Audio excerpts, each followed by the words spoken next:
오늘 본문 말씀에 보면은 이 하나님의 그 가슴 아픈 선포가 나오는데요. 이 말씀의 배경이 이렇습니다. 지금 이스라엘 백성들이 홍해를 건너서 지금 젖과 꿀이 흐른다고 하는 약속의 땅 가나안을 향해 지금 행진하고 있는 와중인데요. 오늘 본문 바로 앞에 어떤 사건이 있었냐면은 이스라엘 백성들이 하나님을 배신하고 이제 금송아지 우상을 만들어 숭배하는 악한 짓을 저지릅니다. 이제 이런 일이 있은 바로 직후에 이제 오늘 본문에 하나님의 그 선포가 나오는데요. 본문 출애굽기 33장 3절 한번 보십시오. 어떤 선포를 하시느냐? 너희를 젖과 꿀이 흐르는 땅에 이르게 하려니와. 근데 약속은 지키시겠다는 거예요. 근데 약속은 지키는데 그러나 나는 너희와 함께 올라가지 아니하리니. 이 말씀이 참 이게 충격적이고 또 가슴 아픈 선포 아닙니까? 지금 하나님께서 내가 약속을 지켜 너희를 젖과 꿀이 흐르는 땅에 이르게 하는 일은 내가 하겠지만 그러나 나는 너희와 함께 올라가지 않겠다. 이 선포는요, 그야말로 이스라엘 백성들과의 그 관계 단절, 그 절교 선언 아닙니까? 이 지금 하나님이 어떤 심정으로 이런 말씀을 하셨는지는 1절을 봐도 충분히 느낌이 옵니다.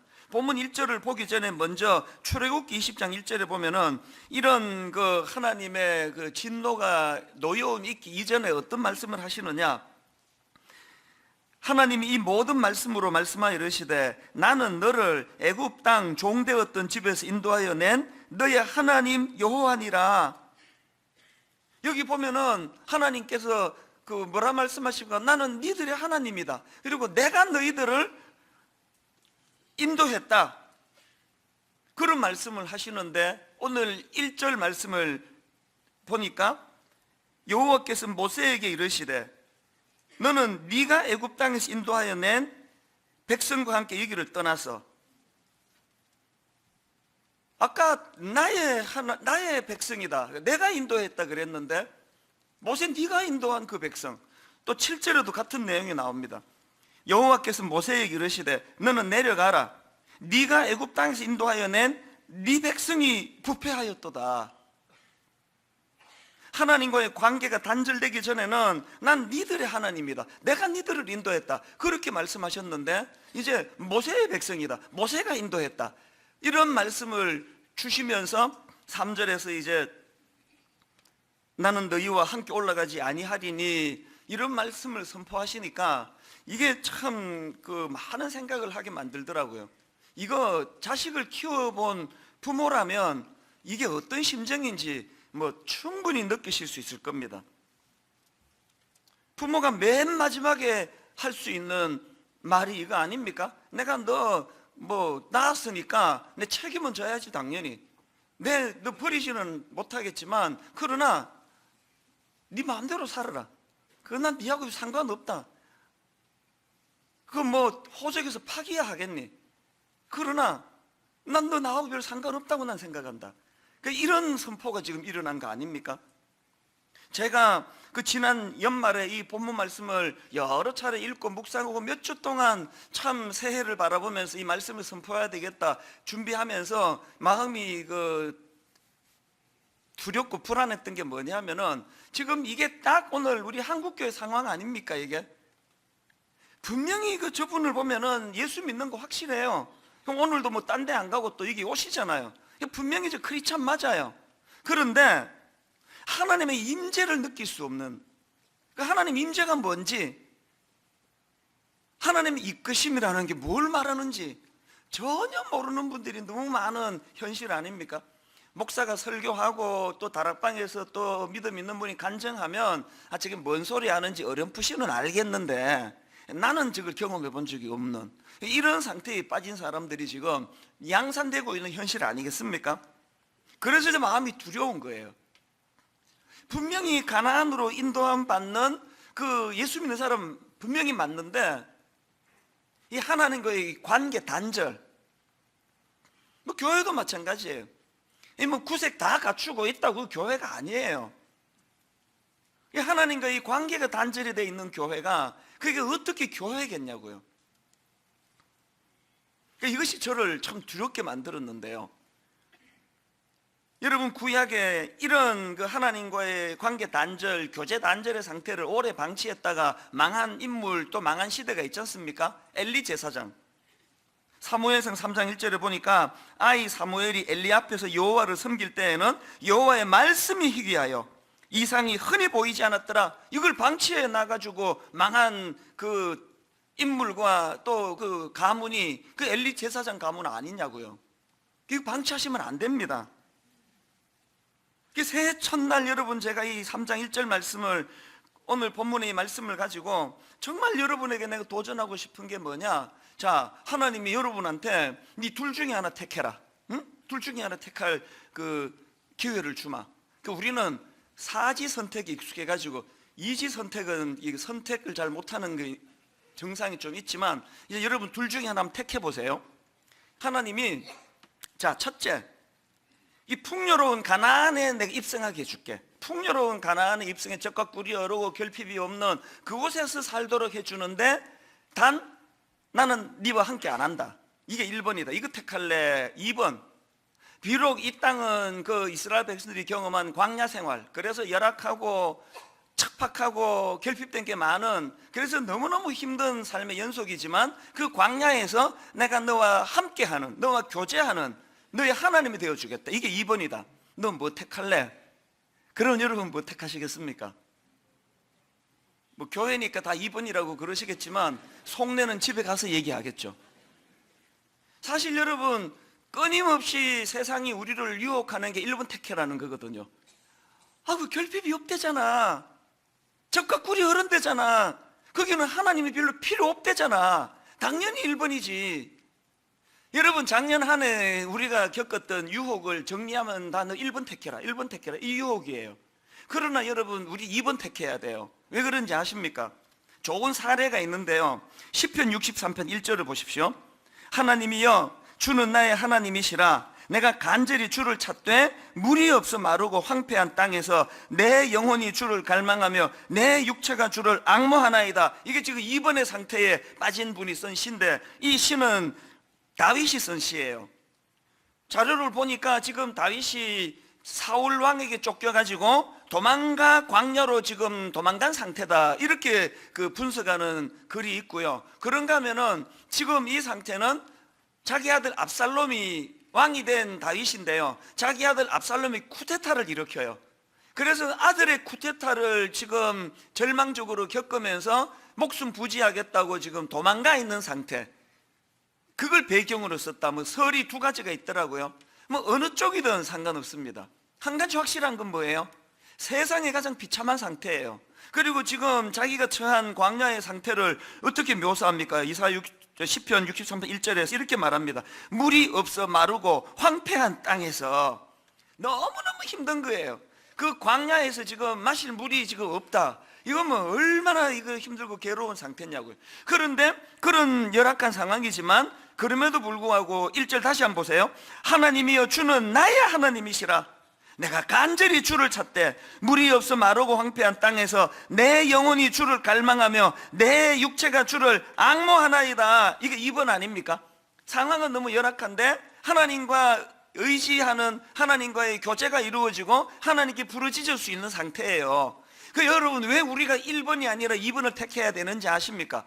여러분이 시편 63편 1절의 상태가 왜 우리에게 필요한가 하면은, 이게 왜 축복인가 하면은 4절을 보십시오.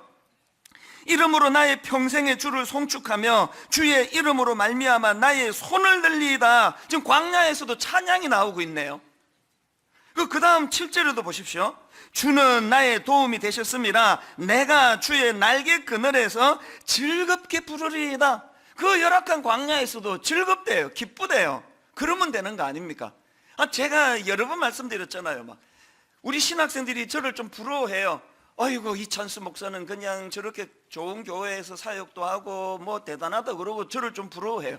그리고 또 실제로 또 하나님 앞에서 누리는 게 참 많습니다. 그런데 한번 생각을 해보세요.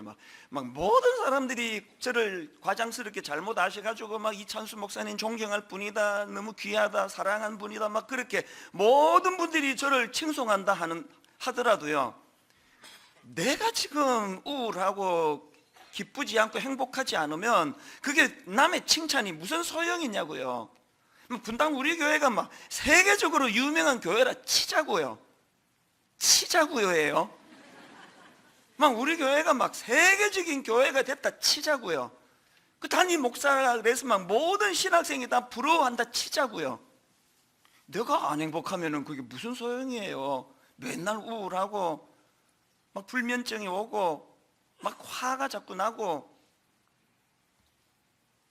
지금 왜 우리가 이분을 택해야 되느냐고요? 현실적으로 상황은 열악한 광야예요. 물이 없어 마르고 황폐한 땅이에요.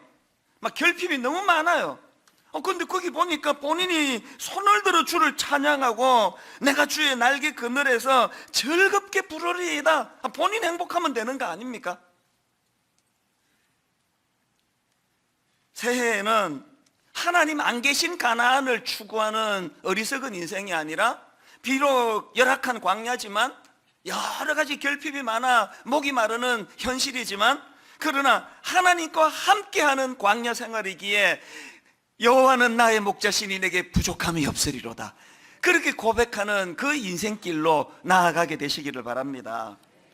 그렇기 때문에요, 오늘 본문에서의 이 하나님과의 이 관계 단절, 이거 방치하시면 안 됩니다.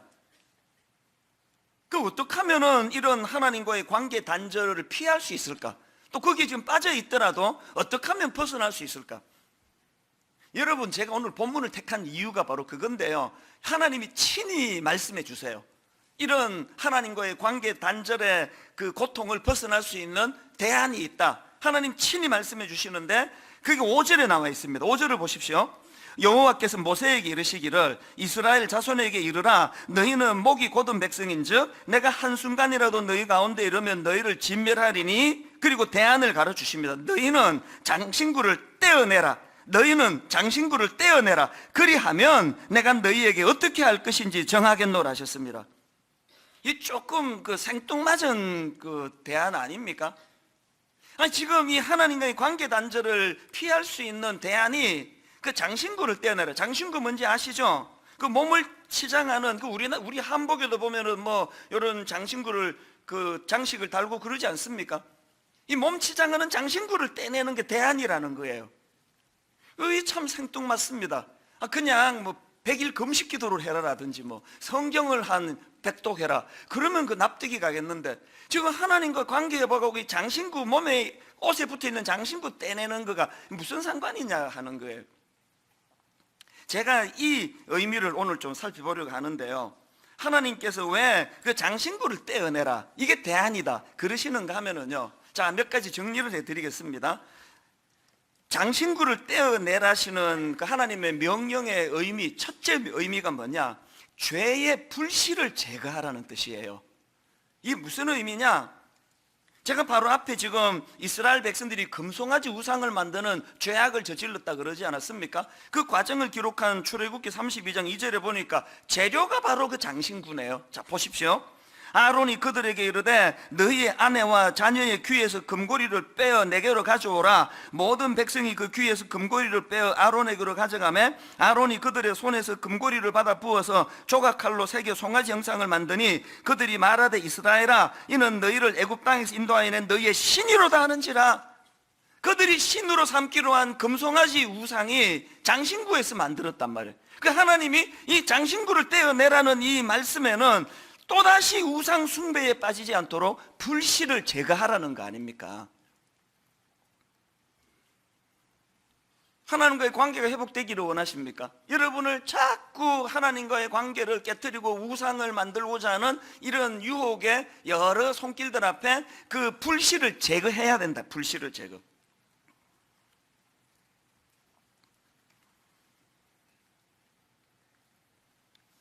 지난번에도 제가 말씀을 드렸지만 이제 우리 아들이 이제 수능 시험을 보고 나서 참 제가 그동안에 목이 말랐어요.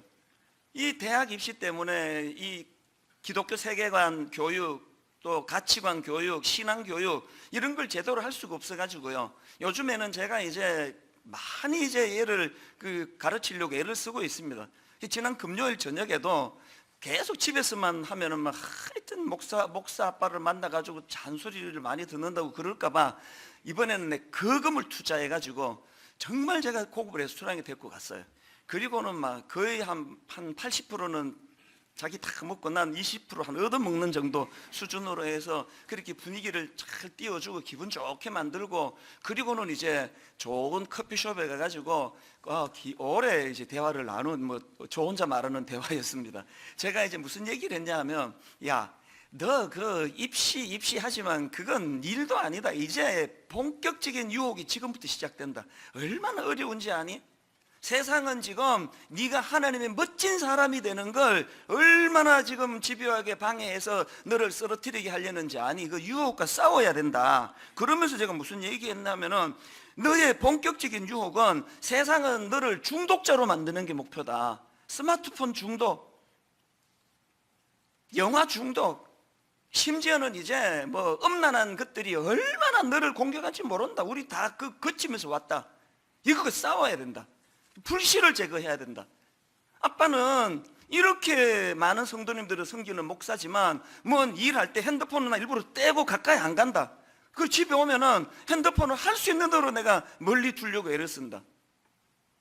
그리고 또 제가 우리 아이한테 들려준 게, 요즘에는 뭐 필터링이 잘 돼가지고 그런 그 이메일이 거의 안 오더라고요. 제가 다행이라 생각하는데, 제가 30대 초반 이럴 때 그 인터넷 또 그 이메일 이런 게 처음 나왔을 때는요, 그 스팸 메일 엄청 많았습니다. 그래가지고 그 메일을 딱 열어보면은 제목이 오빠 뭐해?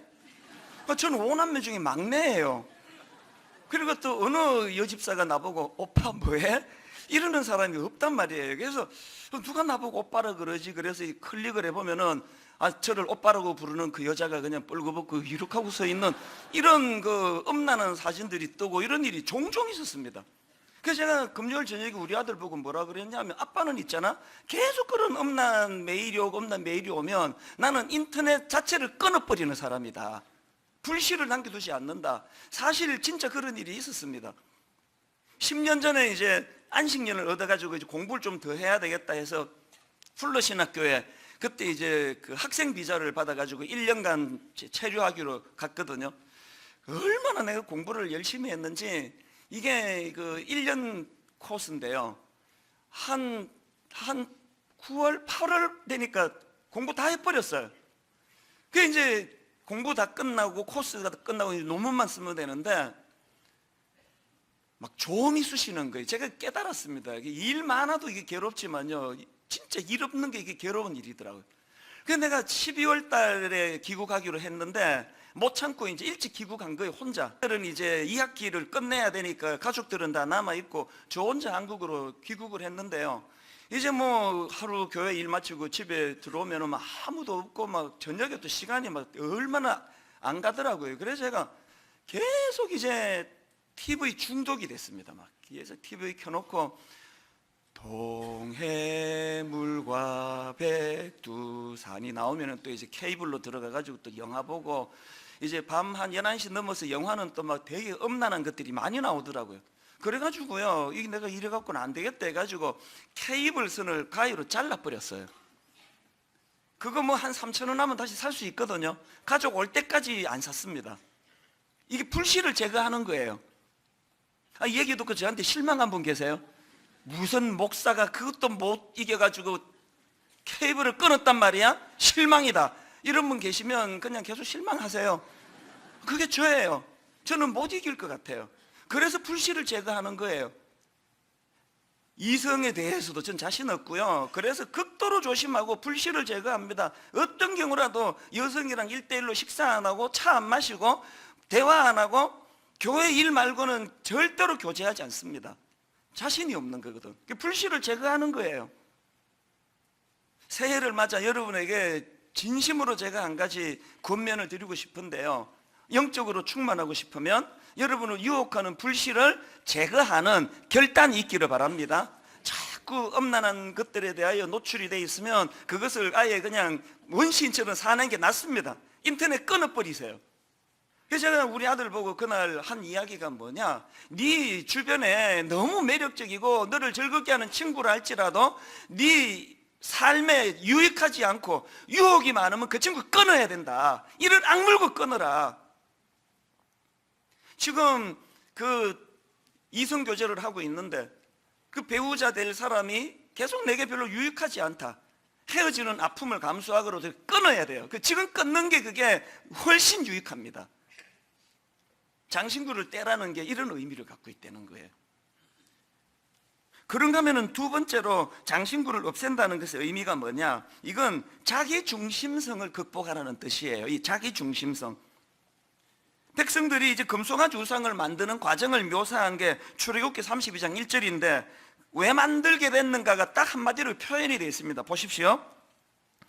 백성이 모세가 산에서 내려오미 더딤을 보고 모여 백성이 아론에게 이르러 말하되 일어나 우리를 위하여 우리를 인도할 신을 만들라. 우리를 위하여 우리를 인도할 신을 만들라. 이게 우상 금송아지를 만들게 된 동기라는 게 동기. 여러분, 이 땅에 있는 모든 우상의 첫 출발은 자기 중심성으로 출발합니다. 우리를 위하여. 이 장신구라는 도구 자체가 이게 나를 치장하는 도구 아닙니까? 오늘 여러분 제 몸에 덕지덕지 붙어있는 장신구 보이세요? 보이세요? 큰 교회 한답시고 그들먹거리는 장신구, 이름 조금 알려진 걸 어떻게 해서든 자랑하고 싶어 안달복달하는 장신구, 한 30년 가까이 목회한 경력을 드러내는 장신구, 이 나를 위한 이 모든 장신구를 다 떼야 된다는 거예요. 교회가 커졌지 내 인격이 커진 겁니까? 이 교회가 유명해졌지 그게 내 영성을 말해주는 겁니까? 그 쓰잘데없는 이 나를 위하여 있는 모든 장신구를 다 떼야 되는 거예요. 존 메가드 목사님이 쓴 책인데요, 복음을 부끄러워하는 교회, 이런 제목의 책이 있는데 그 책에 보면은 그 내리막길로 접어든 교회의 특징, 그 교회가 이제 영적으로 문제가 있고 교회가 내리막길로 접어드는 교회의 강력한 특징이 뭐냐? 이용자에게 친절한 교회, 시장지향적인 교회라는 특성이 있다는 거예요. 저 반성 좀 많이 했습니다. 영적으로 문제가 생긴 교회는요, 이용자에게 친절한 교회, 이 본질을 중요하게 생각하지 않고 맨날 설교라는 게 얼마나 힘드세요? 용기를 가지십시오. 우리 교회로 오셔야 될 이유는 저 교회보다 우리 교회가 이용자에게 훨씬 친절합니다. 안락원자에 앉으셔가지고 편안하게 내 집처럼 지내다 가세요. 이게 문제가 있는 교회라는 거예요. 여러분, 이 영적 성숙을 재는 잣대가 여러 개 있는데요, 오늘 이걸로 한번 재보세요. 여러분, 내 영적인 성숙도가 어느 정도 되는가를 재는 가장 중요한 잣대는 내가 얼마나 이 자기 중심성을 극복했느냐의 문제예요. 좋은 남편이고 싶으세요?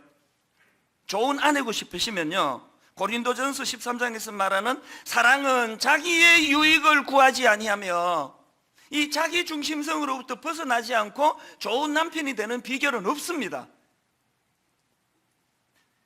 자기의 유익을 구하지 아니하며. 그래서 여러분 마태복음 6장 33절에서 우리 예수님의 조언을 잊으시면 안 됩니다. 그런즉 너희는 먼저 그의 나라와 그의 의를 구하라. 그리하면 이 모든 것을 너희에게 더하시리라. 이 말씀으로 계속 몸부림을 치면 하나님이 이 자기 중심성에 쩔어 있는 우리들로 하여금 그래도 좀 성숙해지도록 자기 중심성에서 벗어나도록 인도해 주시리라고 믿습니다. 자, 그런가 하면은 또 한 가지 자기 중심성에 빠진 사람의 특징이 하나 있는데 여러분에게 점검해 보세요. 자기 중심성에 빠진 사람의 공통된 특징이 고집이 세요. 출애굽기 33장 3절입니다. 너희를 적과 꿀이 흐르는 땅에 이르게 하려니와 나는 너희와 함께 올라가지 아니하리니 너희는 목이 곧은 백성인즉. 여기 나오는 목이 곧다라는 말은 교만하다는 뜻이 아니에요. 여기서 말하는 목이 곧다는 고집이 세다라는 뜻이에요. 그리고 제가 자료를 보니까 이 단어의 그 이미지가 어떤 이미지인가 하면은 그 주인이 멍에를 씌워주려고 하는데 거기에 그 주인이 씌워주는 멍에를 지지 않으려고 버티는 짐승의 이미지를, 이 단어가요. 주인이 지금 그 비싼 돈을 주고 소를 사고 그 비싼 돈을 주고 지금 그 말을 사고 하는데 이제 일을 해야 되는데 멍에를 씌우려는데 죽으라고 멍에를 안 쓰겠다고 버둥거리는 이게 목이 곧은 백성의 이미지래요. 자기 생각이 강하고 목에 그 멍에 씌우면 안 된다, 안 좋다.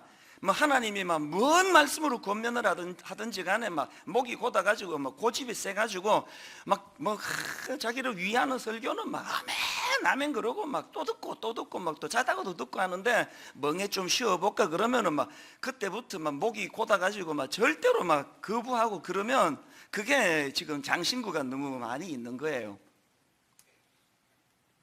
올해 저는 새해를 맞이해서 이 고집불통, 내 생각만 옳고 뭐 항상 나는 틀린 생각하지 않고 뭐 하나님조차도 말씀으로 그 교정받는 일은 거의 없잖아요. 자기 생각이 점점 강화되는 이런 현실에서 새해에 하나님, 내가 이 고집센 이 자기중심의 생각의 이 장신구를 떼내버리기 원합니다. 그래서 에스겔 36장 26절에 보니까 또 새 영을 너희에게 두고 새 마음을 너희에게 주되 너희의 육신에서 굳은 마음을 제거하고 부드러운 마음을 줄 것이며, 영적으로 장신구를 떼낸 사람은 부드러운 마음을 가지고 있다는 이 특성을 가지고 자기를 점검해 보시기를 바랍니다. 그런가 하면 세 번째로 장신구를 없앤다는 의미가 하나 더 있는데, 이건요 과거와의 결별을 이야기하는 겁니다. 장신구는 애굽에서 종살이 할 때부터 그 사용되던 그 치장되던 그 도구 아닙니까? 설마 광야, 그 아무것도 없는 결핍된 광야에서 뭐 장신구를 개발했다고 생각하지는 않으시겠죠? 이게 전부 이게 애굽 거예요. 애굽 문화예요. 장신구를 떼라는 건 뭘 의미합니까? 과거와의 결별을 선언하라는 거예요. 몸은 지금 종살이 애굽으로부터 해방이 됐지만 정신은 400년 그 종살이 노예 근성이 아직도 남아있는 거 아닙니까? 막 독립적으로 하나님 앞에 나가는 일 막 거의 못하고 그 광야의 이스라엘 백성들을 보십시오. 수동적이고 끌려다니고 막 불평이 많고 원망이 많고 막 걸핏하면 뭐 애굽으로 돌아가겠다고 뭐 가서 벽돌 굽고 종살이 할 때가 좋았다고, 가지도 않을 거면서 계속 나는 돌아가겠다고. 그게 노예 근성이에요. 노예 근성. 하나님께서는 장신구를 없애라는 거예요.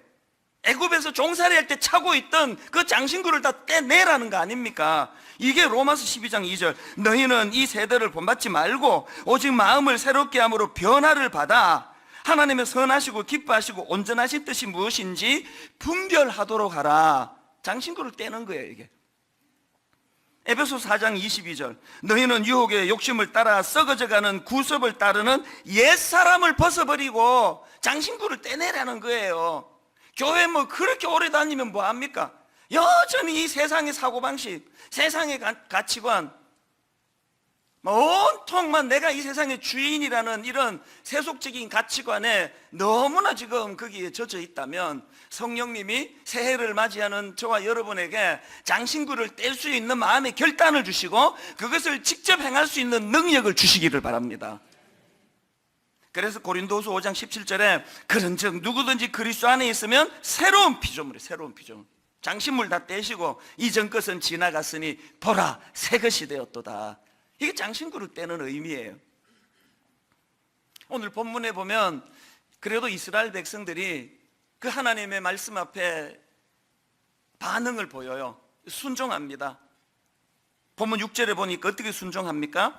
이스라엘 자손이 호렙산에서부터 그들의 장신구를 떼어내니라. 장신구를 떼어냈어요. 그리고 더 중요한 건 지금부터예요. 장신구 떼내는 것으로 모든 게 회복이 안 되고요, 장신구를 떼는 건 출발이에요. 장신구를 6절에서 떼냈는데 7절을 보시겠습니까? 모세가 그 장막을 세우는데요, 모세가 항상 장막을 취하여 진 밖에 쳐서 진과 멀리 떠나게 하고 회막이라 이름하니, 모세가 친 장막을 회막이라 이름하는데 이 모세가 세운 회막의 의미가 뭔지는 이거를 세번역으로 보면 금방 이해가 됩니다. 자, 7절을 세번역으로 보십시오. 이스라엘 백성이 진을 칠 때마다 모세는 장막을 거두어 가지고 진 바깥으로 나가 진에서 멀리 떨어진 곳에 그것을 치곤 하였다. 모세는 그 장막을 주님과 만나는 곳이라고 하여 회막이라고 하였다. 모세가 세운 회막의 의미가 뭐라고요? 주님과의 만남의 장소라는 상징을 거기다 부여하는 거예요. 의미를 부여하는 겁니다. 그리고는 9절에 모세가 회막에 들어갈 때에 구름 기둥이 내려, 하나님 임재의 상징 아닙니까? 구름 기둥이 내려 회막문에 서며 여호와께서 모세와 말씀하시니, 또 10절 모든 백성이 회막문에 구름 기둥이 서 있는 것을 보고 다 일어나 각기 장막문에 서서 예배하며, 예배가 살아나네요. 그 다음 11절 사람이 자기 친구와 이야기한 같이 여호와께서는 모세와 대면하여 말씀하시며. 부러워 죽겠어요. 새해에는 저와 여러분이 다른 소원 말고 사람이 자기의 친구와 이야기함 같이 여호와께서는 모세와 대면하여, 사람이 자기의 친구와 이야기한 같이 여호와께서는 찬수와 대면하여 말씀하시며. 그뿐 아니라 7절을 다시 한번 보십시오.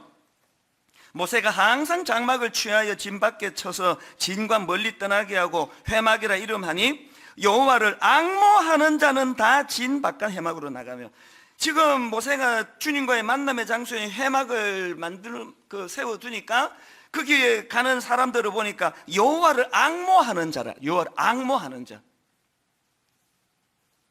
이 앙모하다라는 이 단어를 찾아보면요, 기본 의미가 구하다, 청하다, 얻기 위해 노력하다, 이런 뜻을 가진, 기본 의미를 가진 단어예요. 그러니까 지금 이스라엘 백성들에게 회복된 게 뭐예요? 하나님에 대한 관심이 회복이 됐습니다. 하나님을 앙모했어요. 하나님을 구하기 시작했어요. 하나님께 청하기 시작했어요. 하나님과의 관계를 회복하기 위하여, 하나님에게 인격적으로 관계를 누리기 위하여, 그것을 하나님께 얻기 위하여 노력하기 시작했다는 거예요.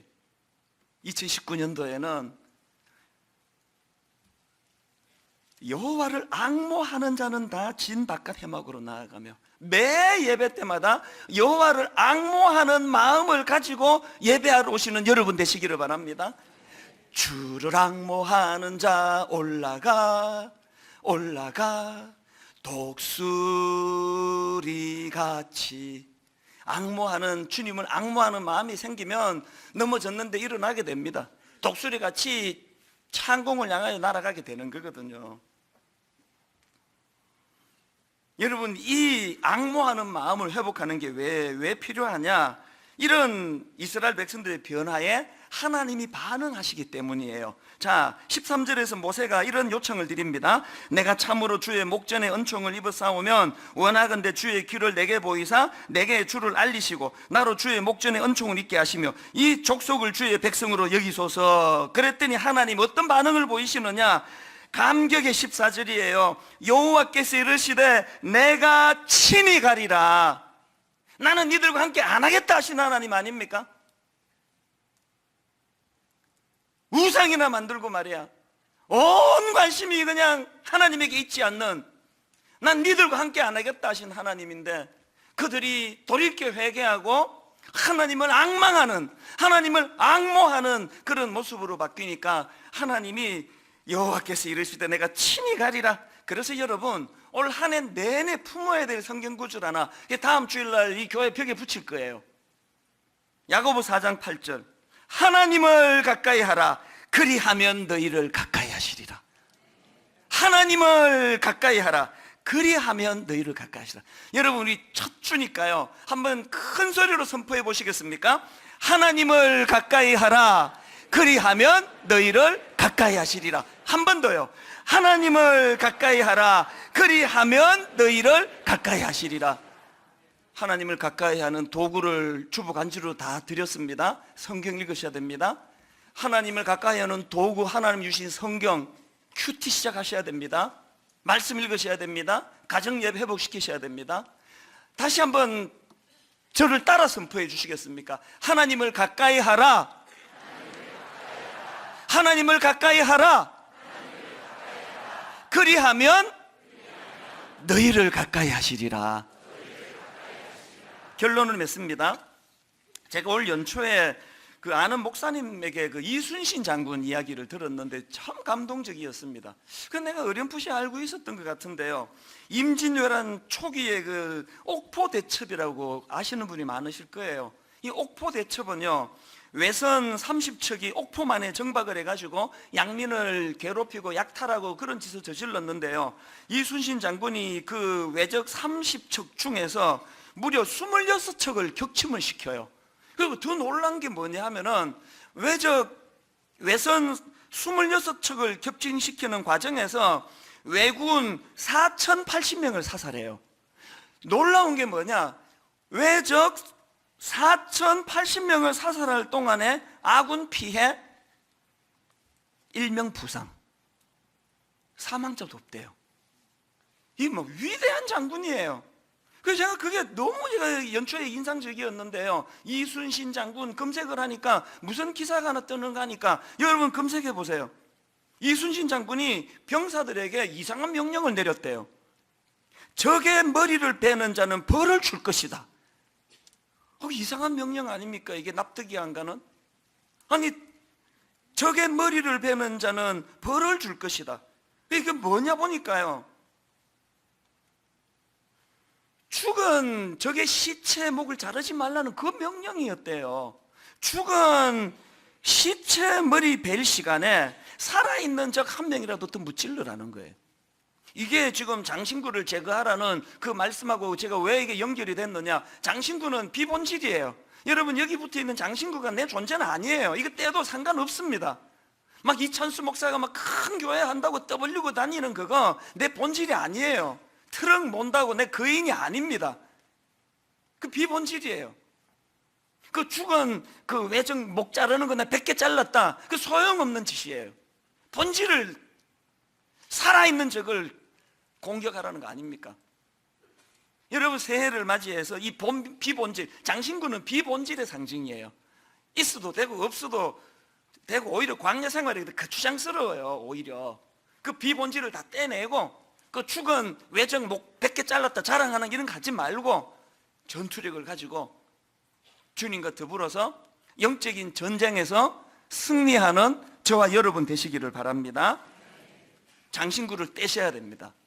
죄의 불씨를 제거하셔야 되고, 자기 중심성을 극복하셔야 되고, 과거와의 결별을 선언하셔야 합니다.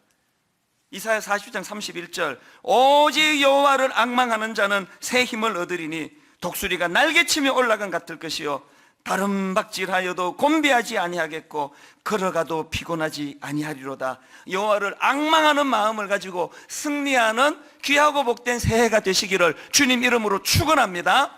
오늘 여러분 첫 설교 후 찬양, 부흥. 이 땅의 황무함을 보소서. 하나님, 이 시대가 엘리 제사장 같은 시대입니다. 하나님의 말씀이 들리질 않습니다.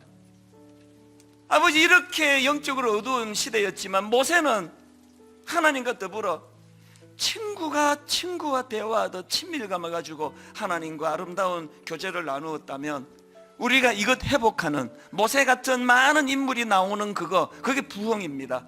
기왕의 아버지, 제가 그런 각성이 일어나기를 원합니다. 사모하면서 우리 부흥 하나님 앞에 찬양하는데요, 이 땅의 황무함을 보소서.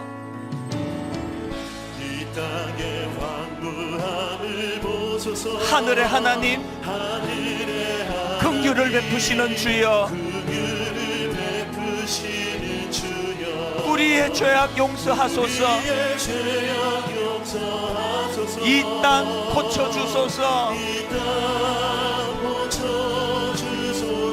사모합니다. 이제 우리 모두 하나 되어 장신구 다 떼버리고 이 땅에 무너진 기초를 다시 쌓을 때, 우리의 우상들을 태우신 성령의 불 임하소서. 부흥의 불길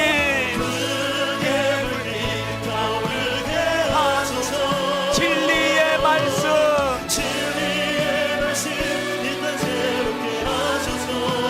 은혜의 강물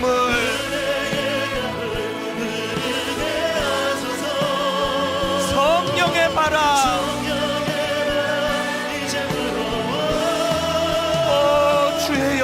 가득한 새날 주소서. 오 주님 나라 이 땅에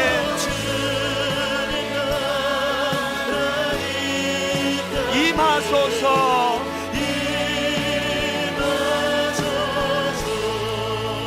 여러분 새해 첫 예배예요. 이거 회복하셔야 돼요. 소망을 회복하는 게 신앙생활입니다.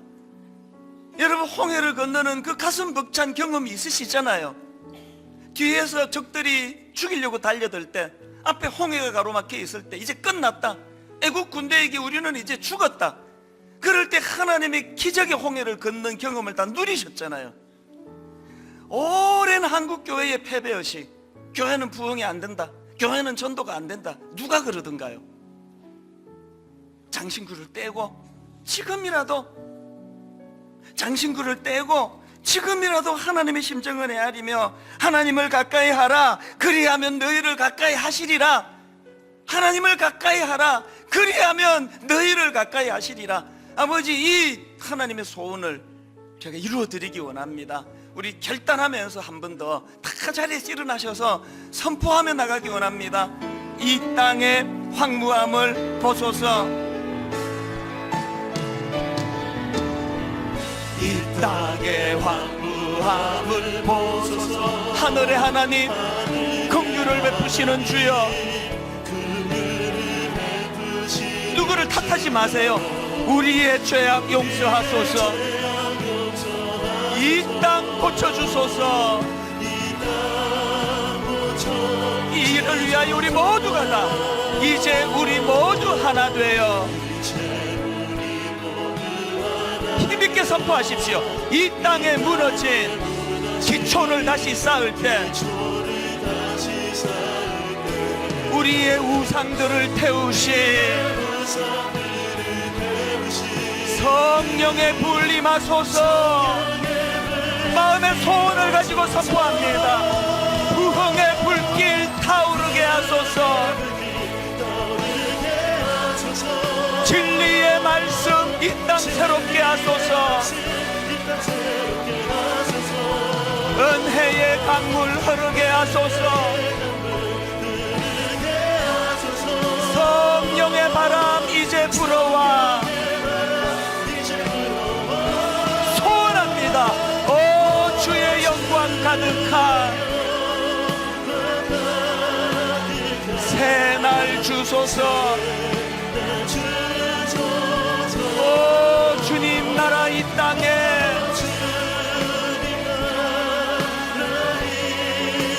임하소서. 여러분 다시 한번 소원을 가지고 선포합니다. 이 땅의 황무함을 보소서. 탄식하며 부르짖습니다.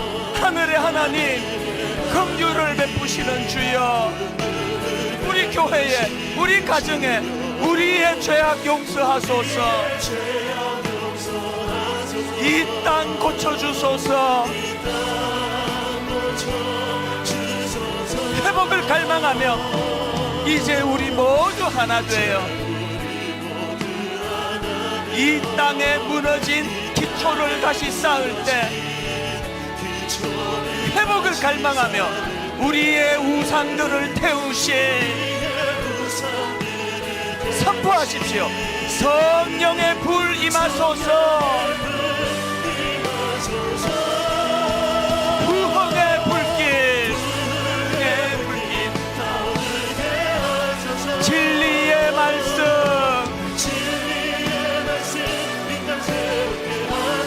은혜의 강물 성령의 바람 이제 불어와. 오 주의 영광 가득한 새날 주소서. 여러분 꿈꾸며 찬양하십시오.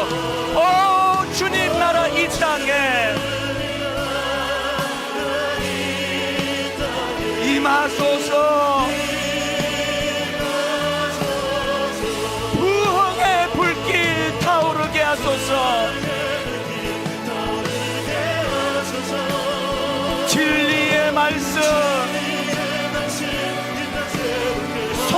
기도하며 찬양하십시오. 은혜의 강물,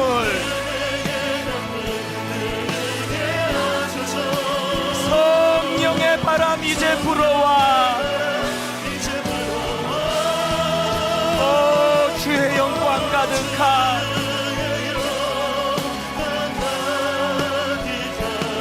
새날 주소서. 오, 주님 나라 이 땅에 임하소서, 임하소서.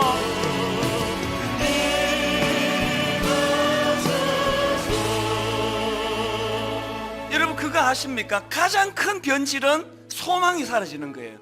사모함이 없어지는 거예요. 가장 나쁜 게 뭔지 아세요? 교회에 아무런 기대감 없이 오는 거예요. 오늘 그렇게 오신 것처럼 아무런 기대감 없이 교회에 오는 게 가장 악한 거예요. 하나님 비록 우리의 범죄함으로 하나님과의 관계가 단절이 된 것 같고 너무너무 풍요로운 가나안 땅에 사는 것 같은 풍요로운 것 같은데 하나님의 임재가 느껴지지 않습니다. 오래 예수 믿었지만 하나님과의 영적 교제가 뭔지를 잊은 지 오래됐습니다. 소원을 가지고 기도합니다. 아버지, 2019년도는 그 하나님과의 관계가 회복되는 첫 해가 되기를 원합니다. 2019년도는 하나님의 임재가 삶 속에서 경험되어지는 놀라운 역사가 있기를 원합니다. 이것으로 가정이 회복되기를 원합니다. 교회가 회복되기를 원합니다. 아버지, 무너지는 한국 교회가 세워지는 은혜가 있기를 원합니다. 이 소원을 가지고 우리 함께 통성으로 같이 기도하시겠습니다. 살아계신 하나님 아버지, 하나님의 은혜를 이 시간 삼으시옵소서. 아버지 하나님, 적과 꿀이 흐르는 가나안 땅에 입성했지만 하나님의 임재가 느껴지지 않는, 하나님과의 교제가 단절이 되어 있는, 하나님의 인도하심이 뭔지를 잘 모르는 아버지, 그런 상태의 가나안에 입성하기보다는 하나님 비록 문제가 많은 광야지만 복이 많은 갈증이 심각한 결핍이 많은 광야지만 다윗처럼 거기서 하나님의 인도하심을 받는 그곳을 아버지 갈망하는 저희들 되게 하여 주시옵소서. 오 하나님 아버지,